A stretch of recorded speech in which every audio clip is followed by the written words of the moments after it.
से अपना घर होना बहुत जरूरी है। तो 2021 में मैंने अपने लिए 13 लाख रुपए की खुद को एक गाड़ी गिफ्ट करी।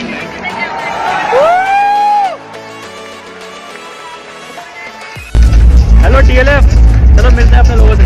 हाँ जी, कैसा लग रहा है? मजेदार, बिल्कुल गूज़बम्प।